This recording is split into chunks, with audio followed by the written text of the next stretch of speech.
She didn't want luxury, fame, or anything big. She just wanted one thing, a chance to save her mom. But asking her rich sister for help was like begging a wall for mercy. The humiliation cuts so deep, she almost doesn't notice him, until strong arms catch her and a cold voice says, "Do you always walk without looking?" The owner of the company, the CEO, and he has no idea that in that second, he just brushed against his own fate. The corridor on the top floor of Pritchard Industries seemed endless. Each step on the luxurious carpet made Juniper Halstead painfully aware of how out of place she was. Her simple intern uniform felt like a beacon announcing her inadequacy in this world of crystal chandeliers and polished marble. But none of that mattered now. She needed to speak with her sister. Their mother was ill, the surgery could not wait, and every single call had been ignored. Juniper's heart pounded against her ribs as she approached the presidential floor reception. The familiar scent of expensive perfume reached her before she saw her. Charlotte, her older sister, seated behind an elegant desk like a queen on her throne. Charlotte's tailored designer suit probably cost more than 3 months of Juniper's salary. When their eyes met, the warmth Juniper desperately hoped for was nowhere to be found. "What are you doing here?" Charlotte's voice cut through the air like sharpened glass. "Mum needs surgery. I've tried calling you dozens of times, but you never answer." Juniper kept her voice steady, despite the trembling in her hands. "Please, I need your help." Charlotte's perfectly manicured fingers stopped typing. She leaned back in her leather chair and regarded her younger sister with undisguised contempt. "And what exactly does that have to do with me?" "She's our mother, Charlotte. She's your problem." Charlotte's eyes narrowed. "I work hard for my money. If you and she had put in more effort instead of accepting mediocrity, you wouldn't be in this pathetic situation." The words struck like physical blows. Juniper felt her chest tighten, memories of their childhood flashing through her mind, when they had been close, when Charlotte had braided her hair and told her stories before bed. That Charlotte was long gone. "I'm not asking for myself," Juniper whispered. "The doctors said without the surgery—" "I already have my own plans for my savings." Charlotte waved dismissively. "A holiday in Monaco, actually.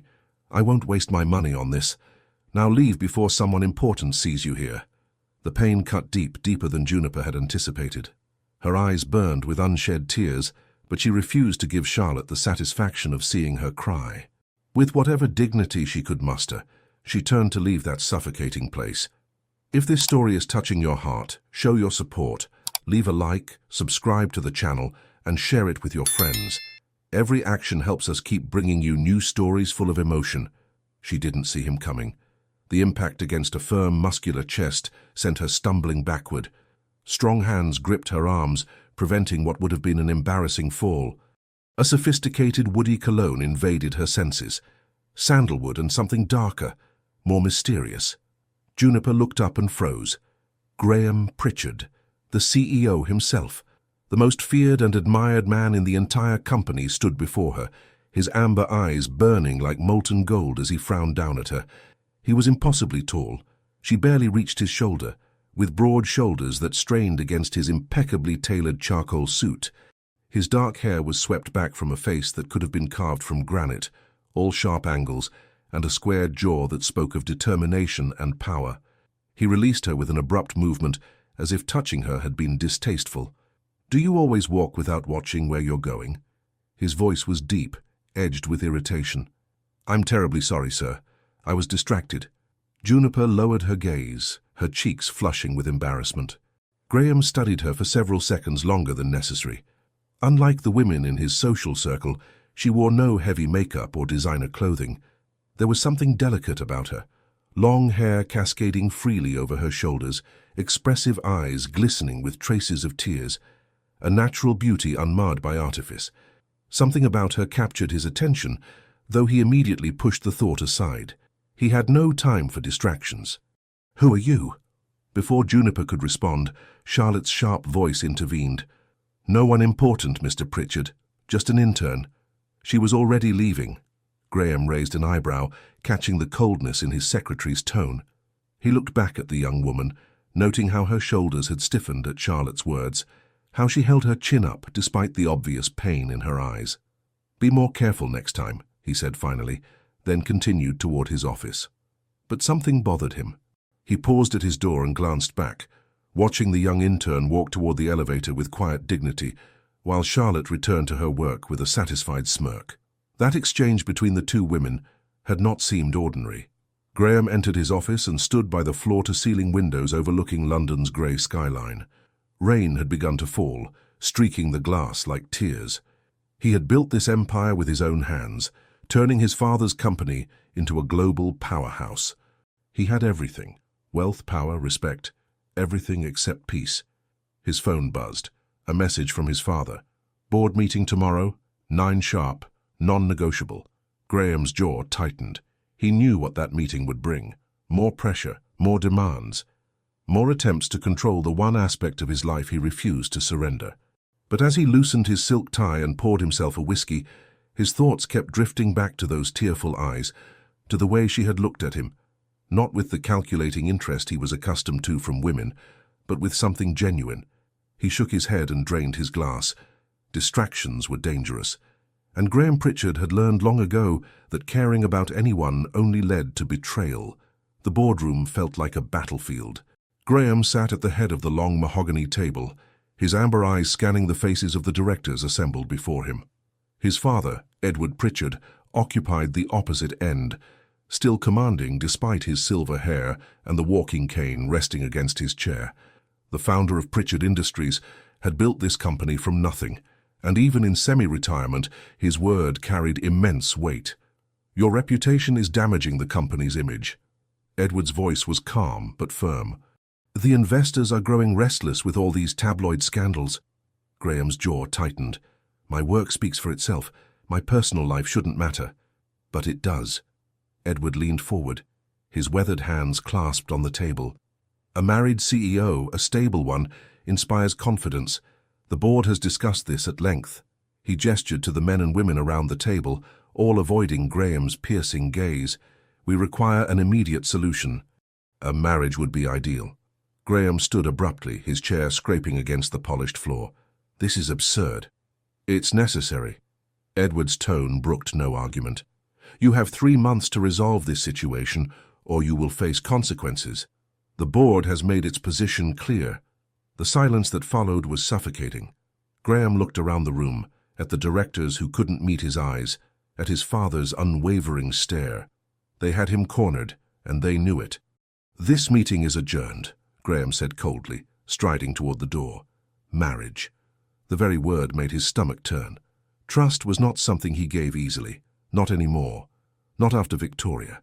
His former fiancée had taught him that love was merely a weapon people used to destroy you. She had smiled at him every morning while secretly plotting with his former business partner to steal company secrets. The betrayal had nearly cost him everything. He walked through the corridors of his building, his footsteps echoing on marble. Employees scattered from his path like startled birds. He didn't notice. His mind was a storm of rage and calculation. Then he saw her. The young intern from the day before sat alone in the break room, a simple sandwich before her that she had barely touched. She was reading a worn paperback, completely absorbed in its pages, her long hair falling like a curtain around her face. Even from this distance, he could see the dark circles under her eyes. Graham paused, watching her through the glass partition. Something about her intrigued him, the quiet dignity with which she carried herself, the way she seemed utterly unaware of the world around her when she read. He made a decision. Later that afternoon, Marcus Webb, Graham's best friend since university and the company's chief legal counsel, entered his office with a folder in hand. "You asked me to look into someone?" Marcus dropped into the leather chair across from Graham's desk, his sharp blue eyes curious. Juniper Halstead, 25 years old, started as an intern in the marketing department 3 months ago. Excellent performance reviews, hard-working, punctual, well-liked by her colleagues. Graham stared out the window, his back to his friend. "What else?" "She comes from a modest background. Her mother is seriously ill, needs surgery that the family can't afford. She has a younger sister about 10 years old, lives with them in a small house in Whitechapel." Marcus paused, flipping through pages. "And interestingly enough, her older sister is Charlotte Halstead, your executive secretary." Graham turned slowly. "Charlotte?" "The very same. Though from what I've gathered, there's no love lost between them." Charlotte apparently distanced herself from the family years ago. Hasn't helped them financially despite her considerable salary. The pieces began falling into place. That cold exchange he had witnessed in the corridor, the contempt in Charlotte's voice, the tears in Juniper's eyes. "She's different," Graham murmured, more to himself than to Marcus. "Different how?" "She works without complaining, treats everyone with genuine kindness, never asks for favors." Graham's eyes grew distant. "She's nothing like the women I've known." Marcus straightened in his chair, alarm flickering across his features. "Graham, what exactly are you thinking?" Before Graham could respond, his phone rang. The annual charity gala was in 3 hours, and he was expected to attend. The event was everything Graham despised: champagne flowing like water, artificial smiles, business deals disguised as philanthropy. He stood near the bar, nursing a whiskey and counting the minutes until he could leave without causing offense. Then Victoria appeared. His ex-fiancée swept through the crowd in a crimson gown, her blonde hair perfectly coiffed, her red lips curved in a predatory smile. Before Graham could retreat, she had attached herself to his arm, leaning into him with practiced intimacy. "Darling, it's been too long," she purred, loud enough for the nearby journalists to hear. Camera flashes exploded around them. Graham tried to disengage, but Victoria clung tighter, her nails digging into his sleeve. "Let go," he said through gritted teeth. "But we have so much to discuss, don't we?" Her voice was honey laced with poison. "I've missed you terribly." The reporters pressed closer, shouting questions, cameras clicking relentlessly. Graham felt the familiar fury rising in his chest, at Victoria, at the vultures surrounding them, at his own inability to escape this circus. Then through the chaos he caught a glimpse of her. Juniper stood at the edge of the crowd, wearing a simple ivory dress that somehow made her look more elegant than any woman in designer gowns. She was observing the commotion with a serene expression, and when their eyes met, something passed between them, understanding perhaps, or compassion. Then she simply turned and walked away, disappearing into the night. In that moment, standing in the midst of flashing cameras and Victoria's suffocating perfume, Graham made his decision. He knew exactly what he had to do. The days following the gala passed in a blur of observation. Graham found himself watching Juniper Halstead with an attention that bordered on obsessive. He noticed the way she arrived early every morning, always with a thermos of homemade tea. He observed how she thanked the cleaning staff by name, how she helped struggling colleagues without expecting recognition, how she ate her modest lunches alone while losing herself in books. She was an anomaly in his world of calculated ambitions and hidden agendas. From his office window, he watched her cross the courtyard below, her long hair dancing in the autumn wind. She stopped to help an elderly security guard carry boxes, laughing at something he said. The sound didn't reach Graham's ears, but he imagined it, warm and genuine, like everything else about her. "You're staring again." Graham turned to find Marcus leaning against the doorframe, arms crossed, eyebrows raised in amusement. "I'm thinking." "You've been thinking for 5 days straight."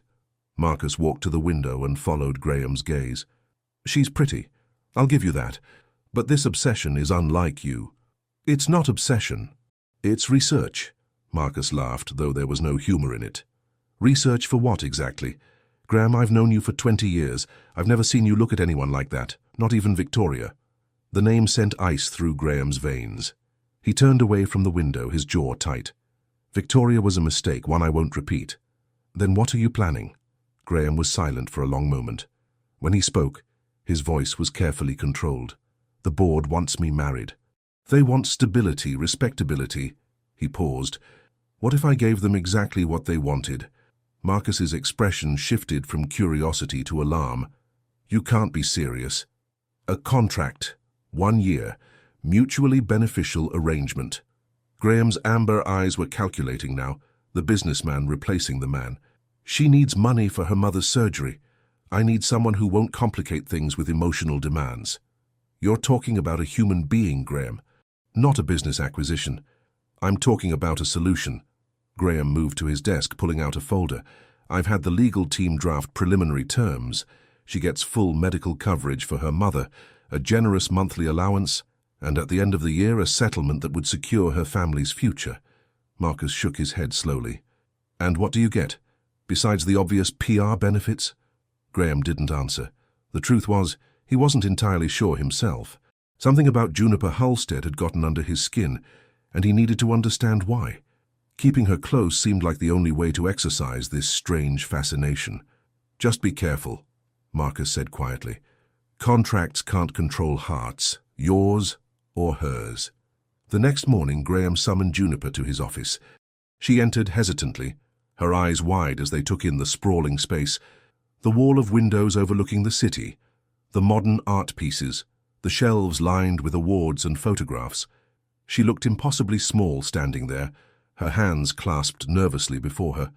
"Please sit." Graham gestured to the chair across from his desk. Juniper sat on the edge, her back straight, her gaze meeting his with surprising directness. Up close, he noticed details he'd missed before: the faint freckles across her nose, the way her lower lip was slightly fuller than the upper, the intelligence shimmering in her dark eyes. "I know about your mother's surgery," he said without preamble. Her face paled. "Sir, I know you can't afford it. I know your sister refused to help." His voice was flat, businesslike. "I know you've been working double shifts and still won't have enough." Juniper's hands tightened in her lap, but she didn't look away. "With all due respect, Mr. Pritchard, my personal circumstances are none of your concern." Graham felt an unexpected flicker of admiration. Most people cowered before him. She was terrified. He could see it in the rapid pulse at her throat, but she refused to crumble. "I can solve your problem," he continued. "All of it. The surgery, the treatment, the recovery. The best doctors in London." Hope and suspicion warred in her eyes. "Why would you do that?" "Because I want something in return." The hope died. Her expression hardened, and Graham realized she was expecting the worst, that he was just another powerful man trying to exploit her vulnerability. "Marry me," he said. Juniper blinked, then blinked again. "I'm sorry? A marriage of convenience. You help me stabilize my public image, and I pay for everything your mother needs." He slid the folder across the desk. 1-year contract. Public appearances as required. Separate bedrooms. No emotional entanglement. She stared at the folder as if it might bite her. "This is a joke." "I don't joke about business. Marriage isn't business. Everything is business, Miss Halstead." Graham leaned back in his chair, studying her. "You have 24 hours to decide." Juniper stood abruptly, her cheeks flushed. "You're asking me to sell myself. I'm asking you to enter a mutually beneficial arrangement." His voice remained calm, though something stirred in his chest at her indignation. "Think of your mother. Think of your little sister. What wouldn't you do for them?" The words hit their mark. He watched her shoulders sag slightly, watched the fight drain from her eyes as reality crashed over her. 24 hours, he repeated. Not a minute more. She took the folder with trembling hands and left without another word. Graham remained at his desk long after she'd gone, staring at the door she'd closed behind her. He told himself this was purely strategic, a solution to multiple problems, nothing more.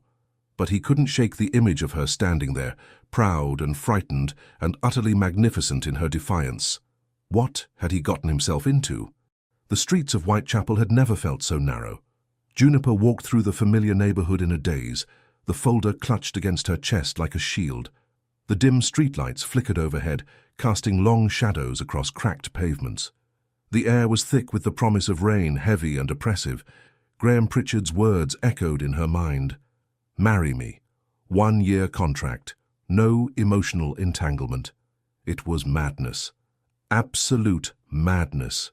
And yet, she paused outside her tiny terraced house, looking at the peeling paint on the door, the windows that let in drafts no matter how much newspaper she stuffed around the frames. Inside that house was everything she loved, and everything she stood to lose. The door creaked as she entered, the smell of her mother's lavender sachets mixed with the mustiness of old walls. In the dim living room, her mother lay on the worn sofa, a crocheted blanket pulled up to her chin. Her breathing was labored, each inhale a small struggle. "Juniper." Her mother's voice was thin but warm. "You're home late, darling. Just had to finish some things at work." Juniper forced a smile, setting down her bag. "How are you feeling?" "Better today. Lily made me soup." On cue, Juniper's 10-year-old sister emerged from the kitchen, her small face too serious for her age. Lily had their mother's gentle eyes and their father's stubborn chin. The father who had walked out years ago and never looked back. "Mummy coughed a lot," Lily whispered, pulling Juniper aside. "More than yesterday." Juniper's heart clenched. She knelt down to Lily's level, tucking a strand of hair behind the girl's ear. "Thank you for taking care of her, sweetheart. You're such a brave girl." That night, after Lily had fallen asleep and her mother's breathing had finally eased into rest, Juniper sat at the kitchen table with the folder open before her. The contract was meticulous, covering every conceivable scenario: monthly allowances, public appearance schedules, confidentiality clauses. And there, in cold black type, full coverage of all medical expenses for immediate family members. She read it 3 times, searching for hidden traps, for small print that would destroy her.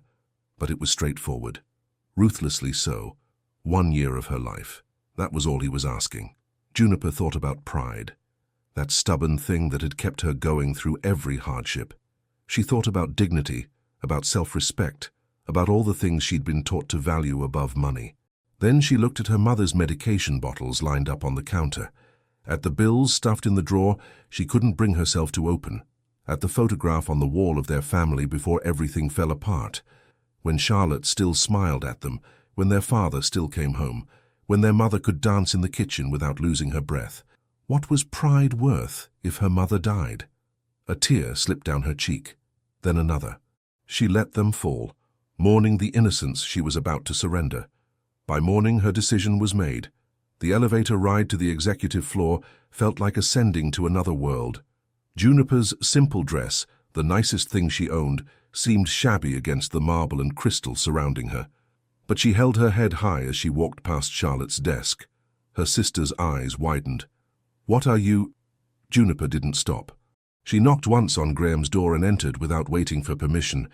He was standing by the window, silhouetted against the grey London sky. When he turned, something flickered in those amber eyes. Surprise, perhaps, or satisfaction. She couldn't tell. "I accept," she said, her voice steady despite her racing heart. "I'll marry you." Graham merely nodded, as if her capitulation had never been in doubt. He gestured to his desk, where a pen lay waiting beside fresh copies of the contract. "Read it again if you need to." "I've read it." Juniper approached the desk, her legs feeling like they belonged to someone else. "I have conditions." His eyebrow rose slightly. "Conditions?" "I want my mother transferred to the London Heart Centre immediately. I want Lily to have access to proper tutoring. And I want your word, not just a contract clause, that you'll never use any of this to humiliate me or my family." For a long moment, Graham studied her. Then, unexpectedly, the corner of his mouth lifted, not quite a smile, but close. "You have my word." Juniper picked up the pen. Her hand trembled as she signed her name, watching the ink seal her fate. When she finished, she set the pen down and looked up at him. "When do we begin?" "The ceremony will be Friday, civil service, private." He was all business again, collecting the signed papers. "My driver will pick you up Thursday evening to bring you to the residence. Pack whatever you need. That's 4 days from now." "Is that a problem?" Juniper swallowed. "No, it's just fast. Time is a luxury I don't have, Miss Halstead." His eyes met hers, and for just a moment she thought she saw something human beneath the corporate mask. "Neither do you." He was right, of course. Her mother's condition worsened by the day. Juniper turned to leave, then paused at the door. "Mr. Pritchard?" "Yes. This is a business arrangement." "I understand that." She looked over her shoulder at him. "But I want you to know I'm not doing this for myself. I'm doing it for them. The moment the year is up, I'm gone. Don't expect anything more."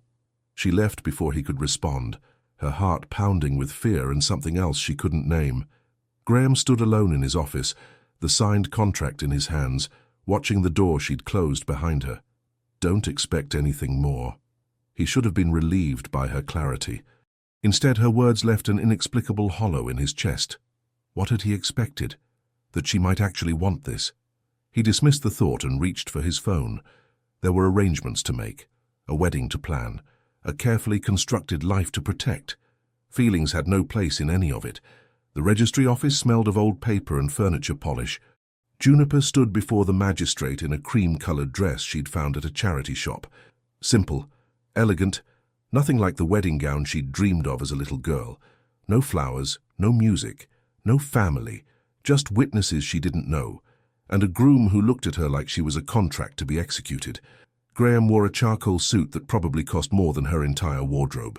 His face was unreadable as the magistrate recited the standard vows, his amber eyes fixed somewhere above her head. "Do you, Graham Edward Pritchard, take this woman to be your lawfully wedded wife?" "I do." His voice was steady, emotionless. Juniper felt something inside her wither. "And do you, Juniper Rose Halstead, take this man to be your lawfully wedded husband?" She thought of her mother, already transferred to the best cardiac unit in London. She thought of Lily's face when she'd explained that everything would be all right now. She thought of the life she was leaving behind. "I do." The magistrate pronounced them married. There was no kiss. Graham simply nodded at her, signed the register, and gestured toward the door. Outside, a black Mercedes waited, its engine purring softly. "My driver will take you to the estate," Graham said, checking his phone. "I have meetings this afternoon." "On your wedding day?" He looked up, something flickering in his eyes. "This isn't a real wedding day, Mrs. Pritchard. It's a transaction. I suggest you remember that." The words stung more than they should have. Juniper lifted her chin. "Perfectly clear, Mr. Pritchard." She climbed into the car without looking back. The Pritchard estate lay an hour outside London, hidden behind towering iron gates and centuries-old oak trees. As the car wound up the gravel drive, Juniper pressed her face to the window, her breath catching in her throat. The mansion was magnificent. Georgian architecture softened by climbing roses, tall windows reflecting the autumn sky, manicured gardens stretching as far as she could see. Fountains burbled in the courtyard. Stone lions guarded the entrance. It was beautiful and utterly intimidating. A housekeeper named Mrs. Chen greeted her at the door, a stern-faced woman in her 60s whose eyes softened slightly when she took in Juniper's overwhelmed expression. "Welcome, Mrs. Pritchard. I'll show you to your quarters." The interior was even more imposing than the exterior. Crystal chandeliers, marble floors, artwork that belonged in museums. Juniper followed Mrs. Chen through endless corridors, past rooms she couldn't begin to imagine purposes for. Her bedroom was larger than her entire house in Whitechapel. A four-poster bed dominated one wall draped in ivory silk. French doors opened onto a private balcony overlooking the gardens. Fresh flowers perfumed the air. "Mr. Pritchard's quarters are in the East Wing," Mrs. Chen explained. "Dinner is served at 7 in the small dining room. Do you require anything else?" Juniper shook her head, not trusting her voice. When the door closed, she sank onto the bed and let the tears fall. What had she done? The first dinner was excruciating. The small dining room could have hosted 20 people comfortably. Juniper sat at one end of a polished table, Graham at the other, with enough space between them to land a plane. Servants moved silently, delivering course after course of food she couldn't taste. Graham didn't speak. He ate mechanically, his attention on documents beside his plate, occasionally making notes in the margins. Juniper pushed her food around, studying him when she thought he wasn't looking. In the candlelight, the sharp angles of his face seemed softer. She noticed the dark circles under his eyes, the tension in his shoulders, the way his jaw tightened when he read something that displeased him. He was exhausted, she realized, carrying weights she couldn't see. "The lamb is excellent," she offered, breaking the silence. Graham looked up as if he'd forgotten she was there. "Mrs. Chen will arrange menus to your preference. Let her know if there's anything you don't like." "I'm not fussy." "Good." He returned to his documents. The silence stretched on. When the meal finally ended, Graham stood without ceremony. "I'll be working late. Don't wait up." He left her alone with the servants and the echoing emptiness of a house that would never feel like home. The days that followed blurred together. Juniper explored the mansion during daylight hours, losing herself in corridors and discovering rooms filled with treasures. A music room with a grand piano, a conservatory overflowing with exotic plants, and best of all, a library that stole her breath. 3 stories of books, leather-bound classics, first editions behind glass, comfortable chairs tucked into corners, ladders on rails to reach the highest shelves. She spent hours there, reading novels she'd only dreamed of owning, curled up in a window seat while rain streaked the glass. It was the only place in the vast estate where she felt something approaching peace. It was there that she met Antonio. The elderly gardener had worked for the Pritchard family for 40 years. He had kind eyes, weathered hands, and a gentle way of speaking that reminded Juniper of her grandfather. "The roses are my pride," he told her one afternoon, showing her the gardens. "Each variety has its own personality. This one," he gestured to a bush of pale pink blooms, "is stubborn, refuses to flower unless you talk to it." Juniper laughed, the sound surprising her. "You talk to your roses?" "Every morning." Antonio's eyes twinkled. "They're better listeners than most people." For the first time since her arrival, Juniper felt a spark of genuine happiness. She asked Antonio about the different flowers, about the history of the gardens, about his life at the estate. He answered patiently, seeming pleased by her interest. Neither of them noticed Graham watching from his study window above, his expression unreadable as he observed his wife laughing with the gardener. Something dark and unfamiliar coiled in his chest. He turned away from the window, jaw tight, and told himself it didn't matter. But that night at dinner his voice was colder than usual. "I see you've been making friends." Juniper looked up from her soup. "I'm sorry?" "Antonio." "The gardener." Graham's amber eyes were hard. "You seemed quite entertained by his company." She frowned, confused by his tone. "He was showing me the rose garden. He's very knowledgeable." "I'm sure he is." The words dripped with something that sounded almost like accusation. Juniper set down her spoon, meeting his gaze directly. "Antonio has been nothing but kind to me. Is there a problem with that?" Graham's jaw tightened. For a moment he seemed about to say something sharp. Then he simply returned to his meal. No problem at all. But his knuckles were white around his fork, and the silence that followed was colder than any that had come before. 2 weeks into the marriage, Juniper had catalogued every one of Graham Pritchard's infuriating habits. He never asked for help, even when drowning in work. He responded with cutting sarcasm whenever she tried to make conversation. He invaded her personal space during arguments, standing so close she could smell his cologne and feel the heat radiating from his body. And he had an unsettling way of appearing silently in doorways, watching her with those intense amber eyes, before disappearing without a word. What irritated her most was that he seemed entirely unaffected by her presence. She was furniture to him, a prop for his public image.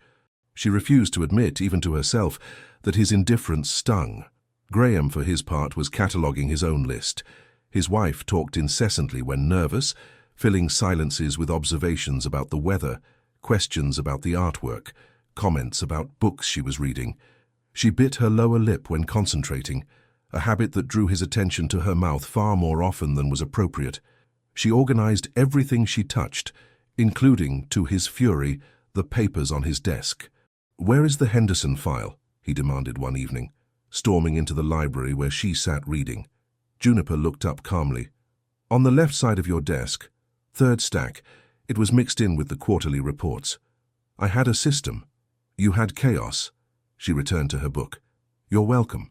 He stood there, speechless with irritation, watching her turn pages as if she hadn't just reorganized his entire professional life. The worst part was that her system actually made sense. He'd found the Henderson file in seconds. "Stay out of my study," he said finally. "Gladly." She didn't look up. "Your study smells like frustration and expensive regret anyway." Graham opened his mouth to retort, then closed it. Was that a joke? From her? He retreated before she could see the reluctant smile tugging at his lips. But there were other things, smaller things, that caught him off guard. She left handwritten thank you notes for the staff, tucked under pillows and beside coffee cups. She made tea during rainstorms, the scent of chamomile drifting through the corridors. She remembered everyone's names, asking Mrs. Chen about her grandson's football match, inquiring after the driver's wife who'd been ill. She was kind, genuinely, unfailingly kind, and it unsettled Graham more than he could explain. One afternoon, he found her in the library on a ladder, stretching to reach a book on the highest shelf. Her fingertips brushed the spine, but she couldn't quite grasp it. He watched her strain, rise on her toes, nearly lose her balance. For God's sake. He crossed the room in 3 strides and plucked the book from the shelf with ease, his chest pressed against her back, his arm reaching past her shoulder. Juniper froze, acutely aware of his body surrounding hers, the warmth of him seeping through her thin cardigan. "You could have asked," he said, his voice low near her ear. "I almost had it." Her own voice came out breathless. "You almost broke your neck." He stepped back, handing her the book. Their fingers brushed and something electric passed between them. Juniper looked up into his amber eyes and saw something there she couldn't name, something that made her heart stutter. Then it was gone, replaced by his usual cool mask. "Try not to kill yourself in my library," he said. "The paperwork would be tedious." He left, and Juniper clutched the book to her chest, willing her pulse to slow. The storm came 3 nights later. It began as distant thunder, rumbling across the countryside like a warning. By midnight, it had become a tempest, lightning splitting the sky, rain hammering the windows, wind howling through the ancient oaks. Juniper sat in the library trying to read, but every crack of thunder made her flinch. She'd been afraid of storms since childhood, since the night her father had left during a storm just like this one, walking out the door and never coming back. The power went out. Darkness swallowed the room. Juniper's book fell from her trembling hands as lightning illuminated the library in stark white flashes. She pressed herself into the corner of the sofa, arms wrapped around her knees, fighting the panic rising in her chest. She didn't hear the door open. "Juniper?"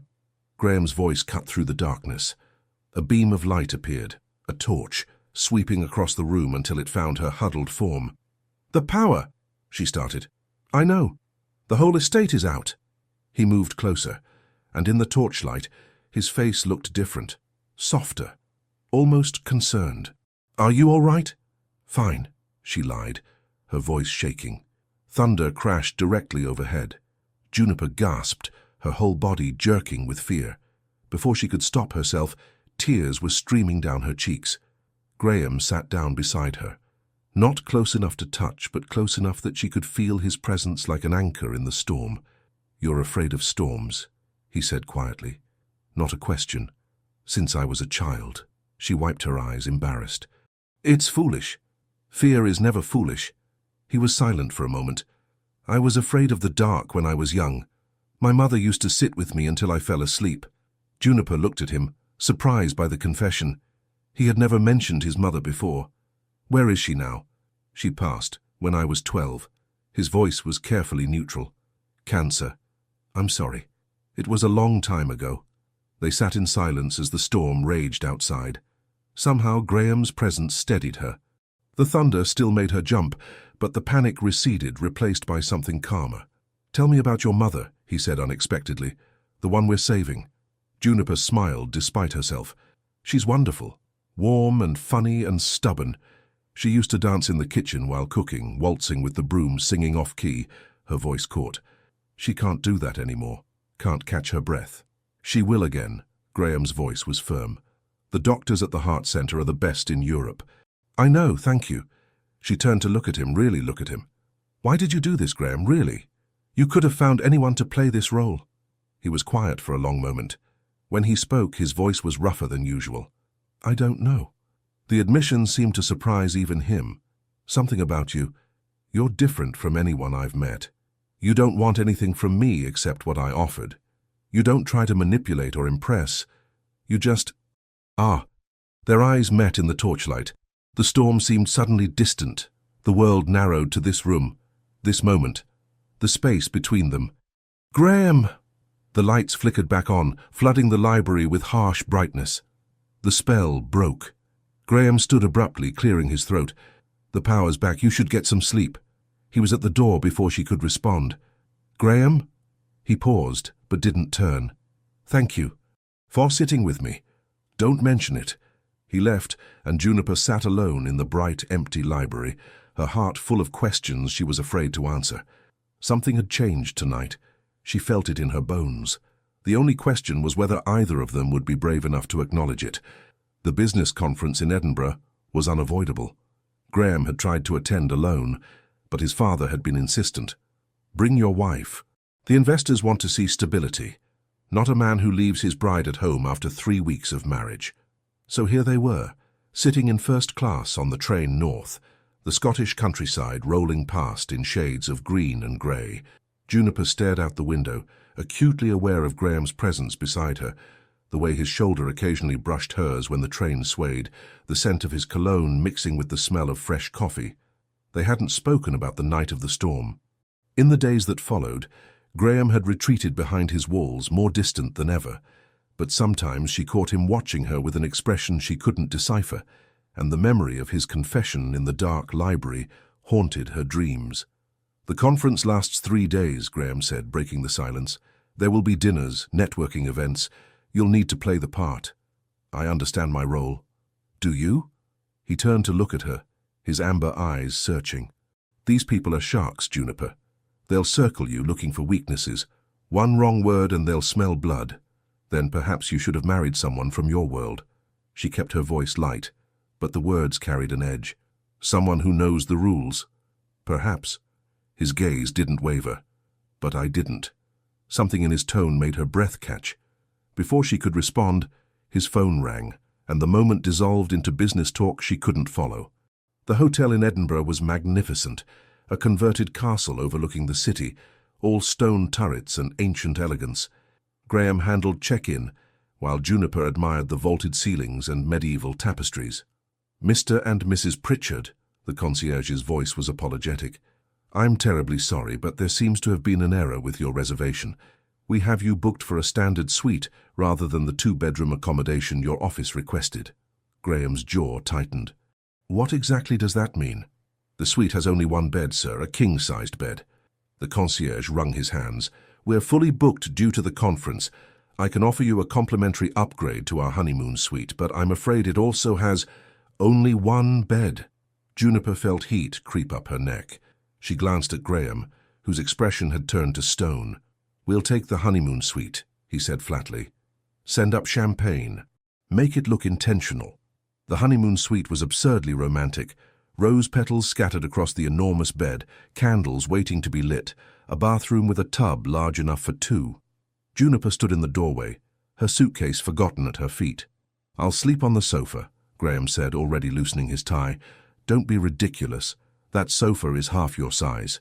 She forced practicality into her voice, ignoring the way her heart raced. "We're adults. We can share a bed without anything happening." He turned to look at her, something dangerous flickering in his eyes. "Can we?" The question hung between them, heavy with implication. Juniper swallowed hard. "I trust you," she said quietly. "Do you trust me?" A muscle twitched in his jaw. "I don't trust anyone." "I know." She held his gaze. "But maybe you could start." The silence stretched. Then Graham nodded once, curtly, and disappeared into the bathroom. That first night was torture. They lay on opposite sides of the vast bed, a careful distance between them, both staring at the ceiling. Juniper was intensely aware of every sound he made, the rustle of sheets when he shifted, the rhythm of his breathing, the warmth radiating from his body despite the space separating them. Sleep came in fitful snatches. She dreamed of storms and strong arms and amber eyes that saw too much. When she woke, the grey Edinburgh dawn was seeping through the curtains, and Graham was gone. His side of the bed was cold, but his pillow still held the impression of his head. She pressed her face into it before she could stop herself, breathing in his scent. What was happening to her? The conference was everything Graham had warned her about. Elegant predators in expensive suits, circling each other with champagne glasses and sharp smiles. Juniper felt exposed in her simple emerald dress, surrounded by women dripping with diamonds and designer labels. But something unexpected happened. She found she could hold her own. Years of navigating difficult customers at her mother's shop, of placating landlords and negotiating with bill collectors, had given her skills these privileged people couldn't imagine. She listened more than she spoke, asked thoughtful questions, remembered names and details. By the second day, investors were seeking her out, charmed by her warmth and genuine interest. Graham watched from across crowded rooms, his expression unreadable, but she caught the flicker of surprise when a shipping magnate complimented her intelligence, the flash of something darker when a young heir lingered too long at her side. "Your wife is delightful," the heir said to Graham at that evening's dinner, his smile too familiar. "Wherever did you find her?" "She found me." Graham's hand settled on the small of Juniper's back, possessive and warm. I was lucky enough to recognize what I had. Juniper's heart stuttered. She looked up at him, but his face revealed nothing. Later, back in their suite, the tension finally broke. "You were magnificent today," Graham said, pouring himself a whiskey. "I didn't expect—" He stopped, seeming to catch himself. Didn't expect what? That the intern could string sentences together? The words came out sharper than intended, fueled by exhaustion and confusion, and the constant ache of wanting something she couldn't name. "That someone from Whitechapel could navigate your precious circles?" "That's not what I meant." "Then what did you mean?" She stood before him, trembling with emotions she couldn't control. "What do you want from me, Graham? You keep me at arm's length, then look at me like what?" His voice was rough. He set down his glass and stepped closer, invading her space the way he always did when emotions ran high. "Tell me, Juniper, how do I look at you?" "Like you're drowning." The words escaped before she could stop them. "Like I'm the only thing keeping you afloat and you hate me for it." Something cracked in his expression. His hand came up to cup her face, his thumb tracing her cheekbone with devastating gentleness. "I don't hate you." His voice was barely a whisper. "God help me, I should. It would be so much easier if I did. Graham, my ex-fiancé betrayed me." The confession tumbled out like water breaking through a dam. Victoria. She was working with my former business partner, feeding him information, helping him try to destroy everything I'd built. I loved her, and she used that love as a weapon. When I discovered the truth, he closed his eyes briefly, pain etched in every line of his face. "I swore I would never let anyone that close again." Juniper's heart broke for him. She reached up, covering his hand with her own. "I'm not her," she said softly. "I would never—" "I know." His eyes opened, burning into hers. "That's what terrifies me." The space between them had shrunk to nothing. She could feel his breath on her lips, see the flecks of gold in his amber eyes, feel the tremor in the hand that cradled her face. "We shouldn't," he whispered, even as he leaned closer. "I know," she breathed back. And then he kissed her. It started soft, tentative, questioning, as if asking permission with every brush of his lips. But when she responded, rising on her toes to press closer, something ignited. The kiss deepened, became desperate, his arms wrapping around her waist and pulling her against the solid wall of his chest. Juniper had been kissed before, clumsy attempts by nervous boys who didn't know what they were doing. This was nothing like that. This was fire and hunger, and a tenderness that made her want to weep. His mouth moved over hers like he was memorizing her, worshipping her, claiming her in ways the contract never could. When they finally broke apart, both gasping for air, Graham's forehead rested against hers. "You've never—" His voice was hoarse. "I can tell you haven't—" "No." She couldn't lie to him. "I was waiting for—" "I don't know what I was waiting for." Something shifted in his eyes. Tenderness battling desire, battling fear. He stepped back, releasing her with visible effort. "Then we stop here." His voice was strained. "I won't take something you can't give back. Not like this. Not when everything between us is so tangled." Juniper wanted to argue. Her whole body ached with wanting him. But she understood what he was offering. Respect, restraint, a chance to be certain.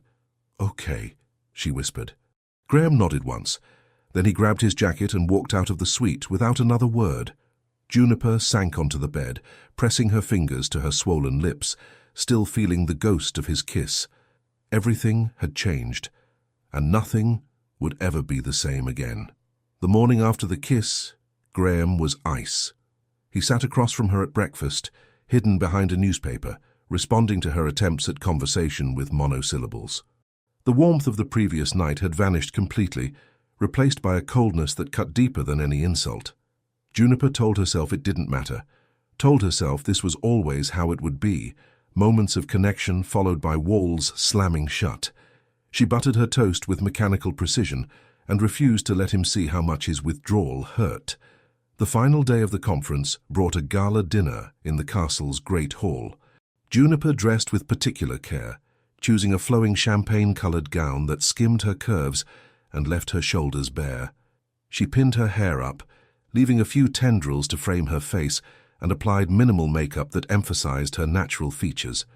When she emerged from the bathroom, Graham was adjusting his bow tie in the mirror. He turned, and for one unguarded moment, his mask slipped. His eyes travelled over her slowly, darkening with something that made her skin flush. Then the mask returned. "You look adequate," he said coolly. "Shall we?" Adequate. Juniper felt the word like a slap, but she lifted her chin and took his offered arm without comment. The gala was a whirlwind of music, laughter, and glittering chandeliers. Juniper threw herself into conversations with a brightness she didn't feel, determined not to let Graham see how his rejection affected her. She danced with business associates, laughed at jokes, accepted compliments with gracious smiles. And men noticed her. They always had. She simply hadn't paid attention before. But tonight, freed from the weight of Graham's attention, she saw how they looked at her. The young heir from the previous day appeared at her elbow repeatedly. A French investor complimented her intelligence and her beauty in the same breath. A silver-haired Scottish lord asked for a second dance, then a third. From across the room, Graham watched. He stood rigid by the bar, a glass of whiskey untouched in his hand, his jaw so tight it could have cut glass. Every time another man made Juniper laugh, every time someone touched her arm or leaned too close, something dark and possessive clawed at his chest. Jealousy. He recognized it for what it was, even as he despised himself for feeling it. She wasn't his. Not really. This was a business arrangement. He had no right to the fury burning in his veins, no claim to the woman who was currently smiling up at the French investor like he'd hung the moon. "You're going to shatter that glass." Marcus appeared beside him, eyebrows raised in amusement. "I don't know what you're talking about." "Don't you?" Marcus followed his gaze to where Juniper was accepting yet another dance invitation. "For a man who insists this marriage is purely contractual, you certainly look like a husband watching other men court his wife. She can dance with whoever she wants." "Of course she can. The question is, why does it bother you so much that she is?" Graham didn't answer. He couldn't, because the truth was too dangerous to speak aloud. The gala ended late, but sleep was impossible. A storm had rolled in. Fitting, Graham thought bitterly, and their flight home was cancelled. Another night in Edinburgh. Another night in that damned honeymoon suite with its single bed and rose petals and the ghost of their kiss hanging in the air. Juniper was removing her earrings when he entered the suite. She glanced at him in the mirror, her expression carefully neutral. "I assume the flight is cancelled. Until tomorrow afternoon. The storm should pass by morning." "Of course it should." She set down the earrings and turned to face him. "Well, good night then." "Juniper, wait." She paused, one hand on the bathroom door. "Why are you being like this?" The words burst out before he could stop them. "Laughing with those men, letting them..." "Letting them what?" Her eyes flashed. "Treat me like a human being? Show me basic courtesy and attention? I'm terribly sorry if my having pleasant conversations offended you." "That wasn't conversation. That was..." "Was what, Graham?" She stepped closer, her temper finally breaking free. "Tell me, because I'm genuinely confused. You kiss me like you actually feel something, then you spend the entire next day acting like I'm furniture. You don't get to reject me, and then be angry when others don't." "I didn't reject you. You called me adequate. You've barely looked at me all day." "Because looking at you is dangerous." His voice rose, the carefully controlled mask cracking at last. "Because every time I look at you, I want things I have no right to want. Because that kiss..." He ran a hand through his hair in frustration. "That kiss was a mistake." The hurt in her eyes nearly undid him. "A mistake," she repeated quietly. "Not because..." He forced himself to breathe. "Not because I didn't want it." "God, Juniper. I wanted it more than I've wanted anything in years. But you deserve better than a broken man who doesn't know how to love without fear. You deserve someone whole." The fight drained from her posture. She moved toward him slowly, stopping just inches away. "What if I don't want someone whole?" Her voice was barely a whisper. "What if I want someone real? Someone who's been hurt but keeps going anyway?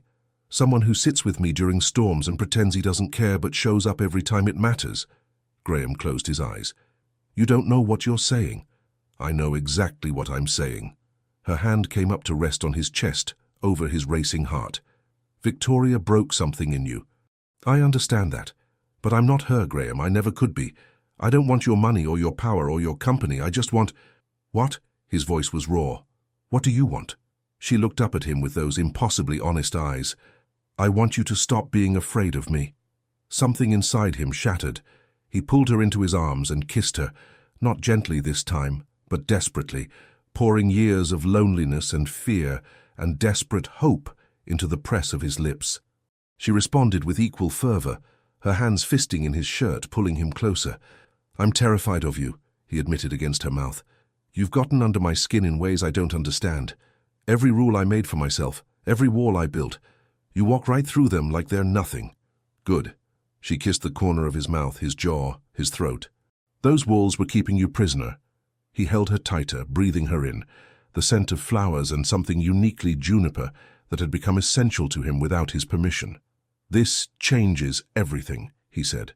"You understand that? If we do this, there's no going back to pretending." "I don't want to go back." She pulled away just enough to meet his eyes. "I want to go forward, with you, however slowly you need to go." Graham stared at her for a long moment, this woman who had stumbled into his life and turned everything upside down. Then, for the first time in as long as he could remember, he smiled. A real smile, unguarded and full of wonder. "Forward it is," he whispered, and when he kissed her again it felt like coming home. They held each other through the night, talking in whispers, sharing secrets they'd never told anyone. The storm raged outside, but inside their cocoon of warmth and tentative trust, something beautiful was beginning to grow. Neither of them knew what tomorrow would bring, but for the first time, they were willing to find out together. The journey back to London felt different. Graham held Juniper's hand throughout the train ride, his thumb tracing absent patterns on her skin. Small gestures that meant everything. The way he tucked a strand of hair behind her ear, how his eyes softened when they met hers, the gentle pressure of his shoulder against hers. They didn't speak much. Words seemed inadequate for what had shifted between them. But the silence was warm now, filled with possibility rather than tension. Back at the estate, the changes were subtle, but unmistakable. Graham began appearing for breakfast instead of leaving before dawn. He kissed her forehead each morning, a brief touch that sent warmth flooding through her entire body. He called her Uni, a nickname that made her heart flutter every time it crossed his lips. "Uni," he'd say, appearing in the library doorway. "Come see the sunset from the terrace." "Uni," he'd murmur, adjusting her coat collar before they left for events. "You'll catch cold." Uni. Just her name, spoken softly when he found her reading in his study, curled up in his leather chair like she belonged there, and she was beginning to believe she did. He touched her constantly now, small, possessive gestures that felt as natural as breathing, his hand on her lower back when they walked, his fingers intertwined with hers at dinner, his arm around her shoulders when they sat together in the evenings, her head resting against his chest while he read reports and she devoured novels. They hadn't made love. Graham was insistent on that point, determined to wait until the tangled circumstances of their marriage felt less like obligation and more like choice. But the intimacy they shared was deeper than physical. Whispered conversations in the dark, shared laughter over breakfast, the growing certainty that they were building something real. Juniper had never been happier, which made the discovery all the more devastating. It happened by accident. She was looking for a pen in Graham's study when she noticed the file on his desk, marked confidential in red letters with her sister's name on the tab. Curiosity got the better of her. She opened it. The documents inside made her blood run cold. Financial records, bank statements, transaction histories showing systematic transfers from company accounts to offshore holdings, all traced back to Charlotte Halstead, executive secretary. Her sister was embezzling from Pritchard Industries. "You found it!"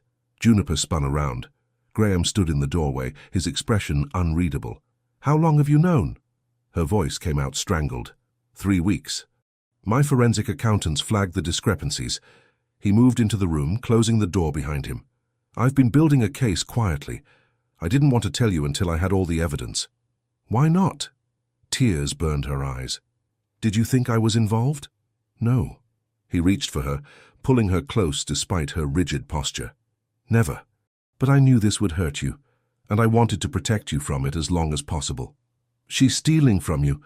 Juniper pressed her face against his chest, overwhelmed. "My own sister is stealing from the man I—" She stopped, the words catching in her throat. Graham's arms tightened around her. The man you what?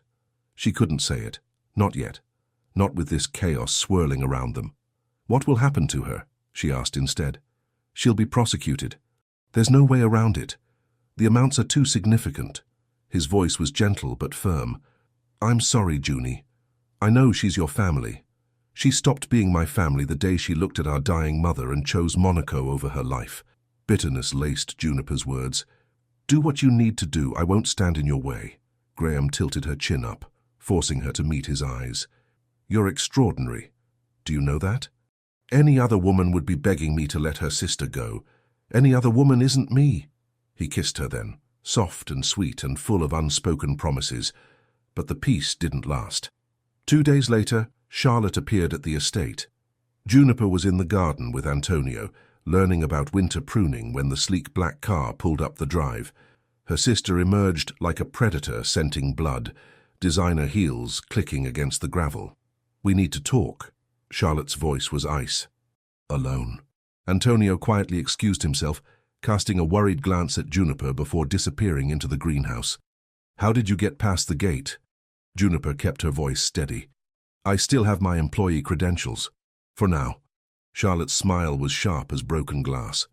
But I suspect that won't last much longer, will it? I know Graham's investigating me. I know you know. Then you know there's nothing to discuss. Oh, but there is. Charlotte stepped closer, her perfume cloying in the crisp autumn air. You see, I've been doing some investigating of my own. About your little marriage, the timing, the contract. Her eyes glittered with malice. It's all fake, isn't it? A business arrangement. The desperate intern selling herself to the billionaire. Juniper felt the blood drain from her face. I have sources, Charlotte continued. People who talk when properly motivated. If this story reaches the press, and it will unless you convince your husband to drop his investigation, you'll both be ruined. The scandal will destroy him. And you? She laughed, cruel and cold. You'll be exposed as the gold-digging fraud you are. I'm not... Save it. Charlotte's mask of elegance cracked, revealing the ugliness beneath. You have 1 week. Convince Graham to let this go, or I'll burn everything down. Including you. She turned and walked back to her car without another word, leaving Juniper standing alone in the garden, her carefully constructed happiness crumbling around her. That evening, she told Graham everything. He listened in silence, his jaw tightening with each word. When she finished, he pulled her into his arms with fierce protectiveness. She won't touch you, he promised, his voice rough with barely contained fury. I won't let anyone hurt you. Not your sister. Not anyone. But the scandal, let her try. His amber eyes burned with determination. I've survived worse, and I'd rather face 1,000 scandals than lose you. Juniper clung to him, wanting desperately to believe, but fear had taken root in her heart, and she couldn't shake the feeling that the worst was yet to come. Victoria Lancaster had always known how to make an entrance. She swept into Pritchard Industries on a Tuesday morning, wearing a dress that left little to the imagination, and a smile that promised trouble. Her blonde hair cascaded over her shoulders in perfect waves, her makeup flawless, her confidence radiating like a weapon. Juniper saw her from across the lobby. She had come to surprise Graham with lunch, something she'd started doing since their return from Edinburgh. Now she stood frozen by the elevator, watching her husband's ex-fiancée saunter toward the reception desk like she owned the building. I'm here to see Graham Pritchard. Victoria's voice carried, deliberately loud. Tell him Victoria is here. He'll want to see me. The receptionist stammered, clearly intimidated. Juniper straightened her spine and moved forward before she could second-guess herself. I'm afraid my husband is quite busy today. She kept her voice pleasant, her smile serene. If you have business matters to discuss, I suggest scheduling through the proper channels. Victoria turned slowly, her blue eyes narrowing as she took in Juniper's simple dress and understated elegance. Recognition flickered across her features, and something darker. Jealousy, perhaps, or contempt. Ah, the new wife. Victoria's smile turned predatory. I've heard about you. The charity case from the mailroom or wherever. Marketing, actually. But I appreciate your interest in my career history. How quaint. Victoria stepped closer, her perfume overwhelming. Enjoy it while it lasts, darling. Graham has a pattern. He gets bored quickly, and when he does, he always comes back to what he knows. Juniper felt her composure waver but held firm. If that were true, you wouldn't be standing in the lobby trying to see him. You'd be in his office, or his bed. Victoria's smile flickered. My husband and I are quite happy, Juniper continued, her voice steady despite her racing heart. Whatever you had with him is over. I suggest you accept that and move on with dignity. Or don't. But either way, if you want to discuss business, schedule an appointment. Now if you'll excuse me. She turned and walked toward the elevator, her heart pounding so loudly she was certain everyone could hear it. Behind her she heard Victoria's outraged gasp, followed by the click of heels as she demanded to speak with someone in charge. Juniper didn't look back. Upstairs, she found Graham in his office, reviewing contracts with Marcus. Both men looked up when she entered, Graham's face immediately softening at the sight of her. Uni, I wasn't expecting... He noticed her expression and rose from his chair. What's wrong? Victoria is downstairs. She wants to see you. The temperature in the room dropped several degrees. Graham's jaw tightened, his amber eyes hardening to cold fire. Did she speak to you? We exchanged words. Juniper tried to sound nonchalant. I may have suggested she schedule an appointment through proper channels. Marcus let out a surprised laugh. I would have paid money to see that. But Graham wasn't laughing. He rounded his desk and cupped Juniper's face in his hands, searching her eyes. Are you all right? I'm fine. She's just... I know exactly what she is. His voice was low, dangerous. Wait here. He was gone before she could protest, his long strides carrying him toward the elevator. Marcus exchanged a glance with Juniper. I should probably follow him, he said. Make sure there are witnesses.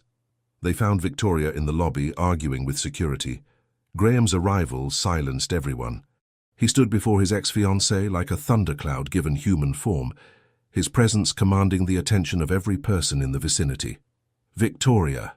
His voice was ice. You have exactly 30 seconds to explain why you're harassing my wife and my staff. Darling, I was merely... Oh, don't call me that. The words cracked like a whip. You lost that right when you sold my company's secrets to Harrison. When you tried to destroy everything I built while pretending to love me. Victoria's composure finally cracked. I made a mistake, Graham. Everyone makes mistakes. But we had something real once. You can't deny that. I don't deny it. I also don't repeat it. He stepped forward, his presence overwhelming. What we had is dead. You killed it. And whatever game you're playing now, showing up here, trying to intimidate my wife, it ends today. Your wife? Victoria laughed, though it sounded desperate now.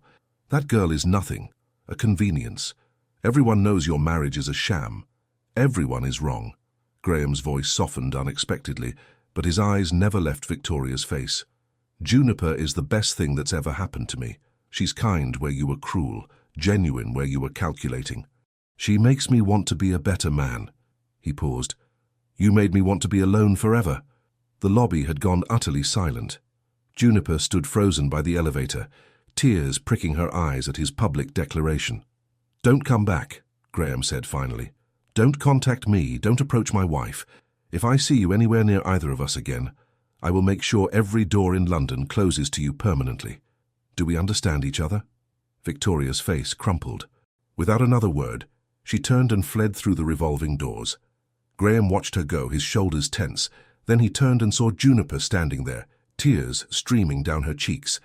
In 3 strides, he crossed the lobby and pulled her into his arms. Graham, everyone is watching. Let them watch. And before she could protest further, he kissed her. Not gently. This kiss was a declaration, a claim, a promise made before witnesses. His hands tangled in her hair, tilting her head back as he poured everything he felt into the press of his lips. When they finally broke apart, Juniper was breathless, her cheeks flushed, her heart soaring. I meant every word, he murmured against her lips. You're not a convenience, you're everything. She kissed him again, right there in the lobby of Pritchard Industries, surrounded by gawking employees and flashing phones. Neither of them cared. Some declarations were worth making in public. The days following the confrontation with Victoria were filled with a tenderness Juniper had never experienced. Graham was different now, softer, more present. He left work early to walk with her through the gardens. He read poetry aloud, while she rested her head in his lap. He held her hand during dinners, his thumb tracing circles on her palm, while they talked about everything and nothing. But beneath the sweetness, tension simmered. Every touch lingered a moment too long. Every glance held promises neither dared speak aloud. The air between them crackled with unspoken desire. One evening, Graham appeared in the library doorway wearing a perfectly tailored dark suit, his amber eyes gleaming with mysterious intent. "Get dressed," he said. "Something elegant.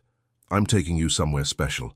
Juniper chose a flowing, champagne-colored gown, the same one from Edinburgh, because she'd seen how he looked at her in it. When she descended the staircase, Graham's breath caught visibly. "You're stunning," he murmured, offering his arm. "But then you always are." The car drove them into the heart of London, stopping at a restaurant she'd only seen in magazines. Situated on the Thames, it offered views of the illuminated city through floor-to-ceiling windows. Boats drifted past, their lights dancing on the dark water. The scent of jasmine wafted from flower arrangements on every table. Their table was private, tucked into an alcove overlooking the river. Candles flickered between them, casting golden shadows across Graham's handsome face. "What's the occasion?" Juniper asked, accepting a glass of champagne. "Do I need an occasion to spoil my wife?" The word sent warmth flooding through her. Wife. It had started as a legal technicality. Now it felt like something precious. They talked for hours, about his childhood dreams of being a pilot before responsibility claimed him, about her mother's improving health. The surgery had been successful, recovery progressing well, about Lily's new school and her excitement over making friends, about futures neither had dared imagine. "I never thought I'd have this," Graham admitted, his voice low. "After Victoria, I convinced myself love was a weakness, a weapon people used to destroy you." His eyes met hers across the candlelight. "You've proven me wrong in every way." "Graham, let me finish." He reached across the table, taking her hand. "I know how this started. Business arrangement, convenient solution. But somewhere along the way, you became essential to me. I can't imagine my life without you in it." Tears blurred her vision. "I feel the same. I didn't expect to fall for you. I was so determined to keep my distance, to protect my heart. But you made it impossible." "Good." He lifted her hand to his lips, pressing a kiss to her knuckles. "I don't want your distance, Junie. I want all of you." After dinner, instead of driving to the estate, Graham directed his driver to a different address. Juniper watched in confusion as they stopped before a sleek high-rise in the city centre. "My private apartment," he explained, helping her from the car. "My refuge from the world. I've never brought anyone here." The elevator carried them to the penthouse. When Graham opened the door, Juniper gasped. The space had been transformed. White rose petals carpeted the floor, creating a fragrant path through the modern apartment. Candles of varying heights lined every surface, their flames casting warm, dancing light. Soft, instrumental music drifted from hidden speakers, something classical and achingly romantic. "You did this?" she whispered. "I wanted tonight to be perfect." His voice was rough with emotion. "I wanted you to know how much you mean to me." He turned her gently, his lips finding the curve of her shoulder. She shivered as he slowly lowered the zipper of her gown, the fabric whispering as it pulled at her feet. His hands were reverent, tracing her skin like she was something precious. Graham lifted her effortlessly, carrying her through the candlelit apartment to the private terrace. There, surrounded by the glittering London skyline, a jacuzzi waited. Filled with warm water and floating rose petals, more candles flickering around its edge. They sank into the water together, the heat enveloping them like an embrace. Graham pulled her close, her back against his chest, his arms wrapped around her waist. "I love you," he murmured against her ear. "I should have said it sooner. I was afraid. But I'm not anymore." Juniper turned in his arms, facing him. Water droplets clung to his dark hair, his amber eyes burning with intensity and tenderness. "I love you too," she whispered. "I think I have since the night of the storm, maybe even before." He kissed her then, slowly, deeply, with all the passion they'd been holding back. His hands explored her with gentle reverence, learning every curve, every sensitive place that made her gasp. When he finally carried her to the bedroom, laying her on sheets scattered with more petals, Juniper felt no fear. Only love, trust, and overwhelming desire. He was patient, tender. He worshipped her with his touch, his kisses, his whispered words of adoration.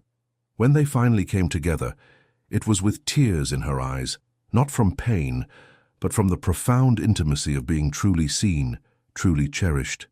Afterward he held her close, their legs tangled together, her head resting over his heart. "No regrets?" he asked softly. "None." She pressed a kiss to his chest. "Only gratitude. For you. For this. For everything." Graham tightened his arms around her, pressing his lips to her hair. "This is real now," he said. "Whatever started as contract or convenience, it's real. You're mine, Uni, and I'm yours." She smiled against his skin, feeling complete for the first time in her life. "Forever," she promised. Neither of them knew that tomorrow would bring the storm that threatened to destroy everything they'd built. The headline screamed from every newsstand in London. Pritchard CEO's marriage exposed as sham. Gold digger intern signed contract for cash. Juniper stared at the newspaper in the corner shop, her morning coffee forgotten in her trembling hand. The article was brutal, every detail of their arrangement laid bare. The contract, the timeline, her family's financial struggles. Even quotes from anonymous sources close to the situation, painting her as a calculating opportunist. Her face was plastered across the front page, captured in an unflattering moment, mouth open mid-sentence. Beside it, Graham looked cold and distant, a photo clearly chosen to make him appear foolish for being deceived. Her phone exploded with notifications, messages from colleagues, missed calls from numbers she didn't recognize, and silence from the one person she needed to hear from most. Graham hadn't called. She found him at the estate, locked in his study with Marcus and a team of lawyers. When she pushed through the door, conversation stopped. Graham looked up, his face unreadable. "Junie, is it true? Did you see the article?" "I've seen it." His voice was careful, controlled. "We're developing a response strategy." "A strategy?" She moved toward him, desperate for reassurance. "Graham, they're calling me a gold digger. They're saying our entire relationship is fake. Tell them they're wrong. Tell the world what we have is real." The silence that followed carved a hole in her chest. Graham looked away. His jaw tightened, that familiar tension that meant he was struggling with something difficult. But he didn't speak, didn't move, didn't defend her. "Graham, it's complicated." Marcus stepped forward, his expression sympathetic but professional. "The board is in emergency session. Investors are panicking. We need to manage this carefully." "I don't care about the board," Juniper's voice cracked. "I care about him, about us, about the truth." She turned back to Graham, searching his face for the man who'd held her last night, who'd whispered words of love against her skin. "Say something," she pleaded. "Anything. I need time to think." His voice was strained. "This affects everything. The company, the investors, my father. I can't just..." "Can't just what? Acknowledge that you love me? Admit that somewhere along the way this stopped being business?" Tears streamed down her face. "Last night meant nothing to you?" "Last night meant everything." Finally, emotion broke through his mask. Pain, confusion, fear. "But I don't know what to do here, Uni. If I confirm the contract existed, I look like a fool. If I deny it, I'm lying. Either way, you're not defending me." The words hung between them like a death sentence. Juniper stepped back, wrapping her arms around herself. "I see. Well, at least now I know where I stand." "Uni, wait." But she was already gone, fleeing through the corridors of the house that had almost felt like home. She found Antonio in the greenhouse, tending to orchids with gentle hands. The elderly gardener took one look at her tear-stained face and set down his watering can. "Come," he said softly. "Sit with me." They sat among the flowers while Juniper poured out her heartbreak. Antonio listened without judgment, his weathered face creased with compassion. "He loves you," Antonio said when she finished. "That much is clear to anyone with eyes." "Then why didn't he defend me?" "Fear." Antonio's voice was gentle. "Mr. Graham has been hurt deeply. When we've been wounded, our first instinct is to protect ourselves, even from those we love, especially from those we love. That doesn't make it right." "No, it doesn't." He placed a gnarled hand over hers. "But it makes it human. The question is whether you can give him time to find his courage. Before Juniper could respond, her phone rang. An unknown number. Against her better judgment, she answered. "Did you enjoy the morning headlines?" Charlotte's voice slithered through the speaker like poison. "You." Juniper's grip tightened on the phone. "You did this. I warned you, didn't I? Convince your husband to drop his investigation or I'd burn everything down." Charlotte laughed, cold and cruel. "You should have listened. How could you? Your own family—" "You stopped being my family long ago, you and Mother and that sniveling child. Your anchors dragging me down into mediocrity." Charlotte's voice hardened. "Graham's lawyers froze my accounts this morning. His people are preparing criminal charges, but it doesn't matter. I've already destroyed you both. You're wrong." Juniper found strength she didn't know she possessed. "You might have exposed our arrangement, but you can't destroy what Graham and I have built. What we feel is real, and unlike you, we have people who love us." "How touching. Enjoy your delusions while they last." The line went dead. Juniper sat motionless, processing what she'd learned. Charlotte, her own sister, had orchestrated this. Revenge for being caught, for being exposed, for facing consequences for once in her pampered life. She needed to tell Graham. She found him standing alone on the terrace, staring at the gardens with haunted eyes. When he heard her approach, he turned, his expression raw with remorse. "I know who leaked the story," she said before he could speak. "Charlotte." She called to gloat. Graham closed his eyes. "I should have protected you. I should have stood in front of those cameras and told the world I love you. Instead, I froze." His voice broke. "I was afraid, Junie. Afraid that admitting I'd fallen for my contract wife made me weak. And now?" He crossed the distance between them, taking her hands in his. "Now I know that loving you is the strongest thing I've ever done, and I'm done being afraid." Juniper searched his eyes and found only truth. "Then prove it," she whispered. He pulled out his phone and made a call. "Get me every news outlet in London. I have a statement to make." The press conference was held in the grand ballroom of Pritchard Industries headquarters. Cameras flashed like lightning as Graham stepped to the podium, his amber eyes blazing with determination. Juniper stood nearby, her heart racing, unsure what to expect. He had refused to tell her what he planned to say, insisting she simply trust him. Trust. Such a fragile, powerful word. "Thank you all for coming." Graham's voice carried through the room, commanding instant silence. "I'm aware of the stories circulating about my marriage. I'm here to address them directly." Reporters leaned forward, hungry for scandal. Juniper clasped her hands to stop their trembling. "Yes, my marriage to Juniper Halstead began as a business arrangement." Gasps rippled through the crowd. Cameras clicked frantically. "I was pressured by circumstances to find stability quickly, and I proposed a contract marriage. Cold, calculated, practical." He paused, his gaze finding Juniper across the room. What I didn't anticipate was falling completely, irrevocably in love with her. The room fell silent. "Juniper Halstead is the most remarkable woman I've ever known. She entered a situation that could have corrupted anyone and maintained her integrity, her kindness, her grace. She didn't want my money or my status. She wanted to save her mother's life, and somewhere along the way she saved mine too." His voice grew rough with emotion. "I spent years building walls, convincing myself that vulnerability was weakness, that love was a liability. Juniper demolished every defense I had, not through manipulation but through genuine compassion. She saw the man behind the title and chose to stay anyway." He turned fully toward her now, speaking as if they were the only two people in the room. "I should have defended you immediately. I should have stood before these cameras the moment the story broke and declared what we have. Instead, I let fear paralyze me. I let you face the wolves alone." His jaw tightened. "That will never happen again." Graham faced the press once more, his posture radiating authority. "The source of these leaks is Charlotte Halstead, my former executive secretary and Juniper's estranged sister. She is currently under investigation for embezzlement from this company.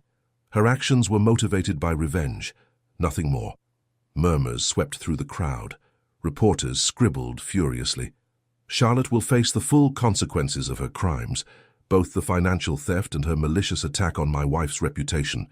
Our legal team is pursuing all available charges.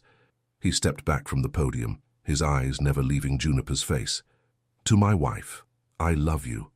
I choose you. Today, tomorrow, and every day after, whatever began as contract has become the most genuine thing in my life, and I will spend the rest of my days proving I deserve you.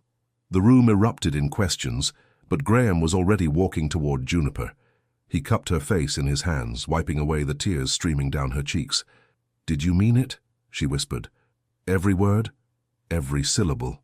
He pressed his forehead to hers. "I'm sorry it took me so long to find my courage. You found it when it mattered." He kissed her then in front of flashing cameras and shouting reporters, pouring every ounce of love into the gesture. The photos would make front pages across the country, not as scandal but as vindication.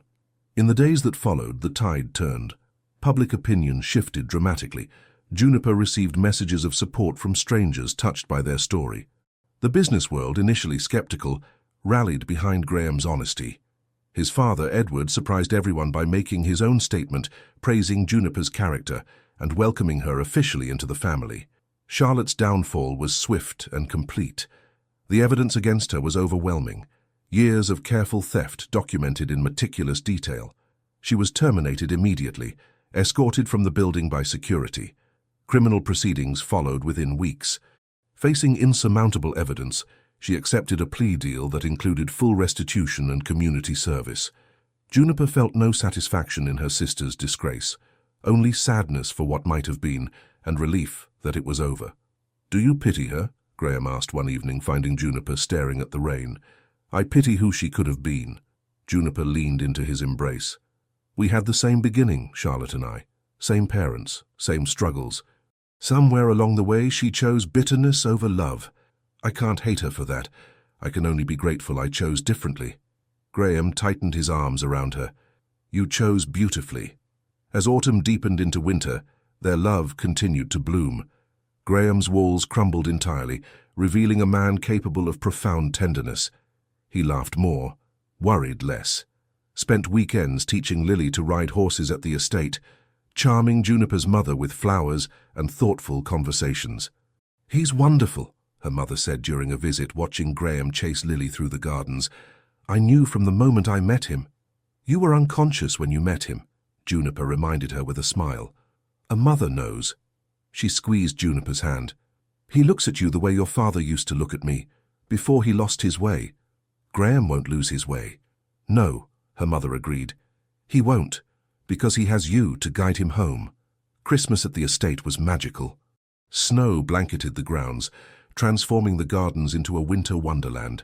Lily built snowmen with Antonio, while Graham and Juniper decorated a towering tree in the main hall. "I never had Christmas like this growing up," Graham admitted, hanging an ornament. "My mother tried, but after she passed, my father threw himself into work. Holidays were just obligations. And now," he pulled her close, ornament forgotten. "Now they're everything I ever wanted. Because you're here." She kissed him softly, tasting champagne and promise. "Merry Christmas, husband." "Merry Christmas, wife." Outside, snow continued to fall, wrapping the estate in peaceful white. Inside, love burned bright enough to light any darkness.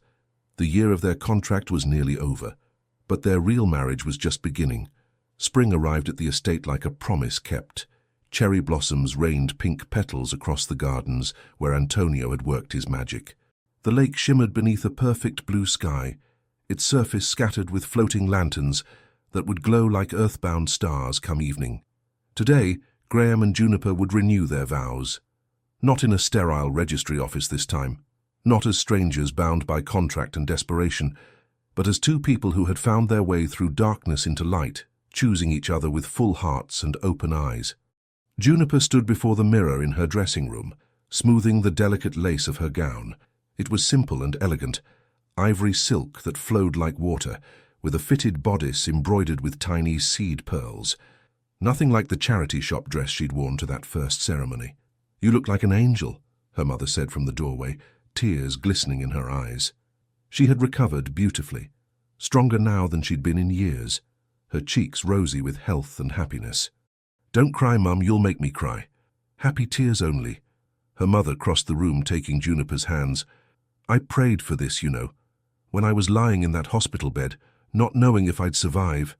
I prayed my daughters would find love. One of us did. Charlotte made her choices. Sadness flickered across her mother's face, but acceptance had replaced the grief. I still hope she'll find redemption someday. But today is about you, my darling girl. About the beautiful life you've built. Lily burst through the door dressed in her flower girl dress, a basket of rose petals clutched in her small hands. Junie, he's waiting. Mr. Graham looks so handsome in his suit, and Antonio said the flowers are perfect, and everyone is crying already even though nothing has happened yet. Juniper laughed, the nervous tension dissolving into pure joy. Then we shouldn't keep him waiting. The ceremony took place at the lake's edge, where a white canopy billowed gently in the breeze. Rows of chairs held their most beloved guests, Marcus and his wife, Antonio with tears streaming unabashedly down his weathered face, Edward Pritchard looking prouder than Juniper had ever seen him. But she saw only Graham. He stood beneath the canopy in a navy suit that matched his midnight hair, his amber eyes shining as she walked toward him on her mother's arm.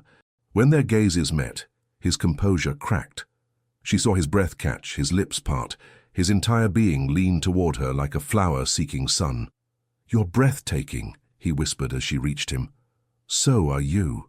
The officiant spoke of love and commitment, of journeys that transform us, of two souls becoming one. Graham held her hands throughout, his thumbs tracing circles on her palms, that familiar gesture that had become their secret language. When time came for vows, Graham spoke first. "1 year ago I proposed a contract, terms and conditions, an end date." His voice was rough with emotion. "I thought I was protecting myself from ever being hurt again. Instead, I was building a prison. You freed me, Uni. You showed me that love isn't weakness. It's the only strength that truly matters." He lifted her hand to his lips. "I vow to love you without reservation, to trust you completely, to stand beside you through every storm and celebrate every sunrise. Whatever comes, we face it together, always." Juniper's vision blurred with happy tears. "Graham, I came to you broken and desperate. I expected coldness and found warmth buried beneath armor. I expected obligation and discovered passion." She squeezed his hands. "You didn't just save my mother's life. You gave me a life worth living. A home, a family, a love I never dared dream possible." She reached up to touch his face. "I vow to be your partner in all things, to remind you of your goodness when you forget, to love you fiercely and faithfully through whatever life brings. You are my home, Graham Pritchard, today and forever." The officiant pronounced them married, truly married this time, in spirit as well as law. Graham kissed her with tender intensity, his hands cradling her face like she was precious beyond measure. Applause erupted. Lily threw handfuls of petals into the air. Somewhere, Antonio was openly sobbing. The reception lasted until stars emerged to witness their happiness. They danced beneath the glowing lanterns, Graham holding Juniper close, swaying to music that seemed to play for them alone. "I have something to tell you," Juniper whispered against his shoulder. "Hmm?" He was nuzzling her hair, drunk on champagne and joy. "I was going to wait, but I can't keep secrets from you anymore." She pulled back slightly, meeting his curious gaze. "I saw the doctor yesterday. I wanted to be certain before I said anything." His brow furrowed. "Is everything all right?" "Everything is perfect." She took his hand and pressed it against her belly. "We're going to have a baby." Graham froze. His amber eyes widened, then glistened with sudden tears. "A baby?" His voice cracked on the word. "About 7 weeks along. I suspected, but I wanted confirmation before—" She never finished the sentence. Graham swept her into his arms, spinning her carefully while laughing and crying simultaneously. "A baby," he repeated, setting her down to kiss her thoroughly. "Our baby. Are you happy?" "Happy." He cupped her face, his eyes blazing with fierce joy. "I'm terrified and ecstatic and overwhelmed and grateful beyond anything I've ever felt. You've given me everything, Uni. Everything." She leaned into his embrace, feeling his heart pound against her cheek. "Forever, my love," he whispered, pressing his lips to her hair. "Forever," she promised. Above them, stars winked their approval. Around them, loved ones celebrated. And within her, new life stirred. the beginning of their next chapter. What had started as a contract had become the greatest love story either could have imagined. Leave your comment and share this story with someone special. It truly helps us keep bringing new stories to you. And if you want to follow every chapter of this emotional journey, subscribe to the channel and turn on the notification bell. Your support makes all the difference.